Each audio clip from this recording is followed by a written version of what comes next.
j'ai vraiment en fait ressenti tout au long du chemin, c'est ça, comme un carnet de voyage en fait. Moi, je l'ai vraiment vu comme ça. La, on vit avec toi en fait ces questionnements existentiels. C'est comme si on était sur le chemin avec toi. Et ce que j'ai remarqué, c'est cette hyper conscience que tu as de toutes tes pensées. Alors, j'avais une question. Comment est-ce que tu fais avec ça, avec cette hyperactivité, peut-être au niveau du mental? Comment est-ce que tu l'as géré à la fois sur le chemin, avant de partir marcher, pendant cette marche, et maintenant, en fait, comment est-ce que tu as réussi à concrétiser, en fait, l'écriture de ce livre et de passer des questionnements, des doutes qui peuvent... On les voit, enfin, c'est vraiment, limite une expérience émotionnelle, en fait, ce bouquin. Et aujourd'hui, là où tu en es. En fait, moi, j'ai toujours eu un mental hyperactif. Ouais. Alors, déjà, pour partir marcher, déjà pour me lancer, il a fallu que je lâche un peu le mental. Parce qu'en fait, il y a toujours plein de raisons de ne pas changer une situation dans laquelle on est, quoi. Enfin, j'étais à Paris, j'avais un travail, j'étais très bien payée, j'avais mon CDI. Et en fait, j'ai quitté ce CDI et j'ai quitté un appartement. En fait, ce que je crois, et ce que j'ai compris avec le mental, et ça, je l'ai compris pas mal en marchant, je l'ai compris en méditant aussi, c'est que c'est comme si on avait un logiciel en nous qui tournait en permanence, quoi. Et qui produisait des pensées qui sont liées à notre passé, qui sont liées à notre futur, qui sont liées à des choses qu'on peut voir, qui nous rappellent le passé ou qui nous font penser au futur. Et je pense que ça ne s'arrêtera jamais, vraiment. Enfin, qu'il y aura toujours une production de pensées. Quand on fait une expérience, quand on se retrouve à marcher seul en sac à dos, ça permet d'avoir conscience de toute cette production de pensées, de laquelle on n'est peut-être pas toujours conscient. Et quand on décide de changer de vie, de s'extirper d'un système pour aller vers un autre, de prendre une décision qui comporte potentiellement des risques, enfin tout changement, il y a cette suractivité mentale qui essaye de nous en dissuader, en fait. En fait, moi, ce qui m'aide, c'est de me détacher, en fait, de voir toute cette activité mentale comme si c'était un film qui se déroulait. Mais je ne suis pas cette activité mentale, en fait. J'observe ce film, en fait. Ouais. Tu vois, tu peux avoir l'image d'un ciel avec des nuages qui sont les pensées, mais toi, tu sais que t'es pas les pensées, t'es le ciel bleu qu'il y a derrière. Donc, ce léger détachement, il est salutaire, il est très important. Aujourd'hui, je galère encore à plein de moments avec mon mental, mais ça m'aide en fait de me dire il y aura toujours des nuages, mais en fait, tu n'es pas ces nuages, tu es le ciel bleu qui observe. Et en fait, tu peux aussi réussir à switcher, à dompter un petit peu ton mental. Par exemple, moi, ce qui m'aidait, donc le mouvement du corps, ça peut aider, la respiration. Quand je marchais, ça aidait à lâcher un peu le mental.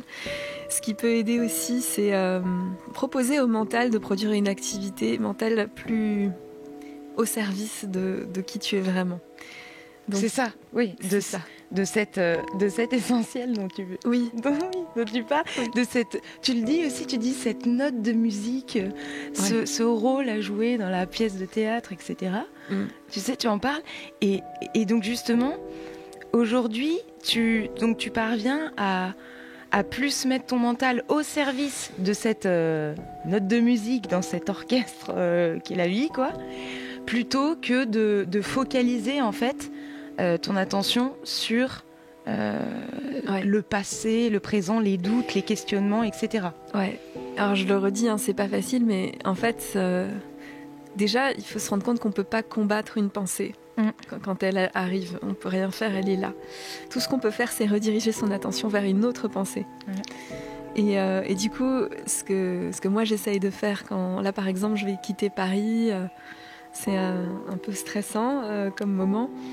Donc il y a plein de raisons d'y rester. Voilà, c'est ma zone de confort. Donc là, je vais élargir cette zone de confort. Donc ça me fait penser aussi au moment où j'ai quitté mon travail, mon appart pour partir marcher. En fait, il y a des doutes, il y a des peurs qui continuent de se présenter aujourd'hui pour moi, évidemment.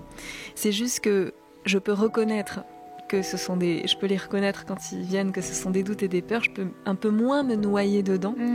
Et je peux proposer à mon mental de mettre son attention plutôt sur la joie mon pourquoi je vais quitter Paris, la joie des projets qui m'attendent, la liberté que je vais avoir d'aller dans certains endroits où j'ai envie d'aller, et je vais lui proposer un autre contenu mental. C'est ça en fait qui m'aide, c'est de lui proposer autre chose. Justement, une dernière chose par rapport à la transition, parce que tout au début du livre, on vit avec toi cette phase où tu sors en fait de cette zone de confort. Là, visiblement, tu es à nouveau dans une même sortie de zone de confort.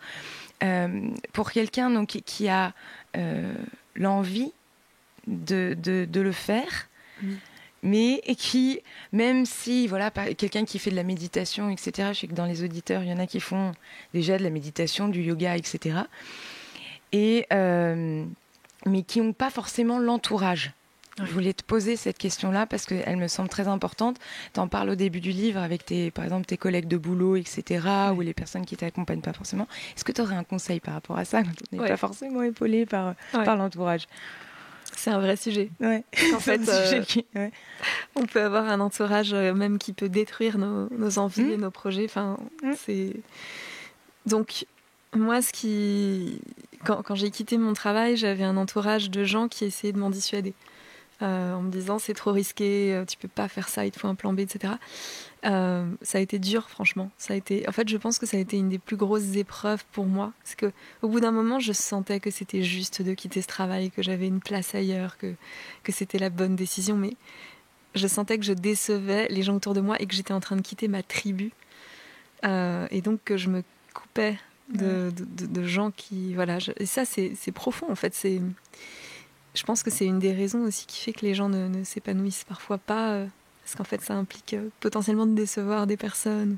Alors moi, ce qui m'a aidée, ça a été de toujours me dire qu'en fait, de voir qu'une personne, quand elle te dit quelque chose, quand elle a un avis sur quelque chose, c'est sa vie. Et c'est basé sur ses filtres, en fait, toujours. Sa vision de la réalité, elle est basée sur son expérience de vie. Et donc, en fait, moi, je vois autre chose. Qu'elle ne voit pas en fait et que potentiellement elle ne pourra pas comprendre. Donc j'arrête de lui en vouloir de me dire de faire ça, parce que si elle me dit de faire ça, c'est juste parce que c'est son système de pensée à elle, c'est ses filtres à elle. Toujours ce que je me dis, c'est il faut pas demander de conseil à quelqu'un qui n'est pas passé vers ce vers quoi on va. C'est important, je pense, de demander des conseils aux personnes compétentes pour ça. Dans mon cas, ce qui m'a aidée, ça a été de rencontrer des personnes justement qui avaient changé de vie. Donc c'est des gens que je connaissais pas encore. Je suis allée à des événements de gens qui changeaient de vie et j'ai suivi des personnes aussi sur les réseaux sociaux, et pour le coup je critique parfois un peu les réseaux sociaux, je pense, parce que c'est à double tranchant et qu'on peut y passer trop de temps, mais il y a plein de choses géniales sur les réseaux, notamment ça, c'est qu'on voit des personnes qui peuvent avoir une vie qu'on aurait envie d'avoir. Et donc ces personnes-là, certaines je les ai contactées et j'ai eu vraiment cette sensation qu'il y avait comme un rivage avec des gens. J'étais d'un côté du rivage avec mes proches qui me disaient surtout n'y va pas, c'est dangereux. Et je voyais de l'autre côté du rivage toutes ces autres personnes. Parfois je les connaissais un peu, parfois même pas trop. Mais en tout cas c'était des modèles. Je savais qu'elles avaient traversé et qu'elles allaient bien en fait. Et que ça se passait bien. Donc par rapport à l'entourage, c'est essayer de se créer un entourage soutenant si on peut.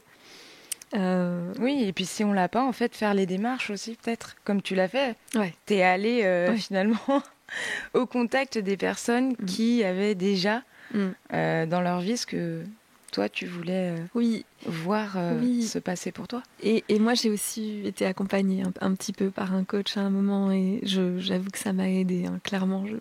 Je pense qu'on n'a pas besoin d'être accompagné, mais ça peut vraiment aider. Moi, ça a été un catalyseur. Donc lui, il croyait vraiment en mon projet. Et puis, voilà, je voyais dans ses yeux que je pouvais y aller, en fait. Et je pense j'avais besoin de ça, quoi. Oui, c'est ça. Un soutien, en fait, supplémentaire. D'accord. Merci. Pour toutes ces... Pour tous ces conseils, c'est fort. Si vous tombez sur ce livre, ça ne sera pas un hasard, puisque toi, en fait, quand tu me l'as envoyé, j'étais justement dans une phase de transition, pas une phase de grosse transition majeure, mais j'avais une petite transition à gérer. Et ce bouquin m'a accompagnée. Ce bouquin m'a vraiment accompagnée puisque, comme je te le disais, j'avais l'impression que au jour le jour, donc je traversais mes expériences, que indirectement je l'ai retrouvé dans le bouquin. C'était c'était très dérangeant et à la fois, ça m'a beaucoup aidée. Donc je pense que pour toutes les personnes, oui, soit qui ont une envie mais qu'elle n'aboutit pas, ou qui se posent des questions, dans ce livre-là, moi personnellement, je vois qu'on n'est pas seul en fait à avoir tous notre dialogue dans notre tête et que c'est réconfortant. Et c'est plein d'espoir aussi parce qu'on voit ton évolution tout au long de ces pages. Donc c'est voilà, un bouquin que je recommande, mais avec le cœur.